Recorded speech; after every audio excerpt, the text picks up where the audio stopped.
Hey everyone, today we're going to talk about my favorite light modifier. In fact, it's the one that's lighting me up right now. It's the Aputure Lantern. Let's take a look.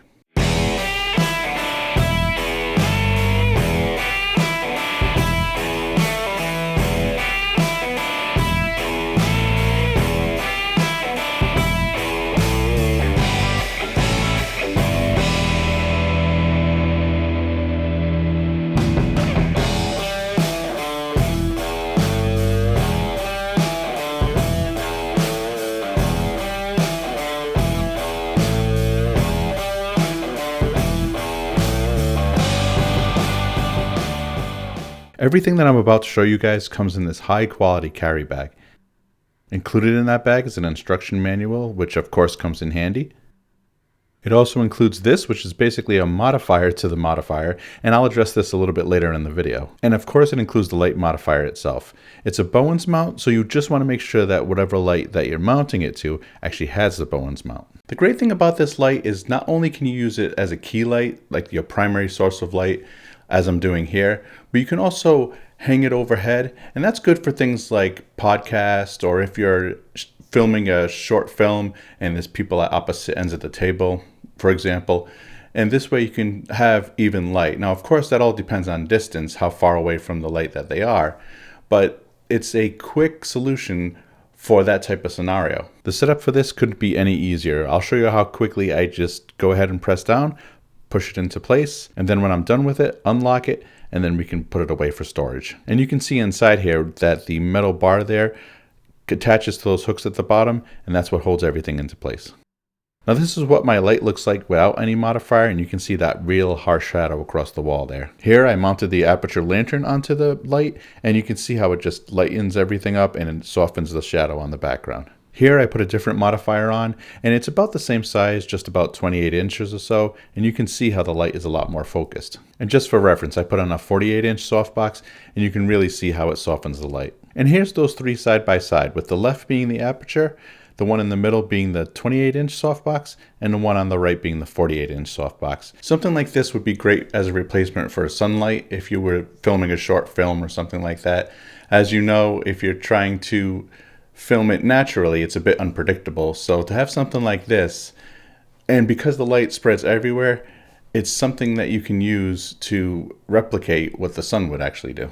Along those lines, instead of using the natural lighting or the practical lighting that you have in, let's say, your kitchen or your living room, those lights give crazy color casts and they might not be as powerful. So to hang something like this overhead would actually be beneficial. Here's an example of how you can see if you have your light turned all the way up, how much it can light a room. Here I can turn it off and you can see how dark it actually was in the room, and then we'll turn it back on and you can see that it almost looks like it's sunlight coming in through a window. Of course you could use this for a moody shot too. Lower the intensity a little bit, bring it down, and offset it a little bit, and you'll have something like this. One of the great things about this modifier is how versatile it is. Right now it's open and it has that 270 degrees of light spread, which is great for something like this where you want to light the room and you light the subject. But there are other options. Let me show you one of my other modifiers.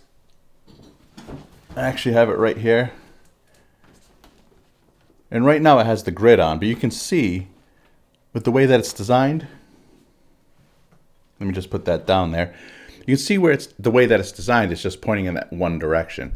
And if you wanted to do something similar with this, you do have that option. Let me show you.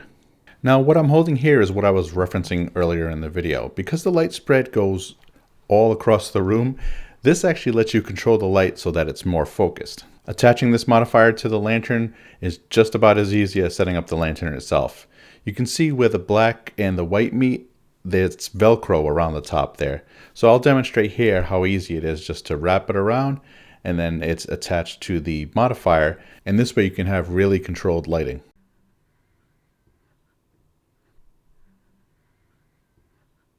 Now something like this would be really beneficial if you were outside. My ceilings aren't that tall, so I'm lifting it up a little bit here, and I'll demonstrate to you how focused that light is. You'll notice here that that daylight balance light is pretty much just pointing right at me. I do have a light pointed at the background, and that's just to show you that there's no light spilling back there. And if I put my arms out to the side, you can see how they immediately go into shadow.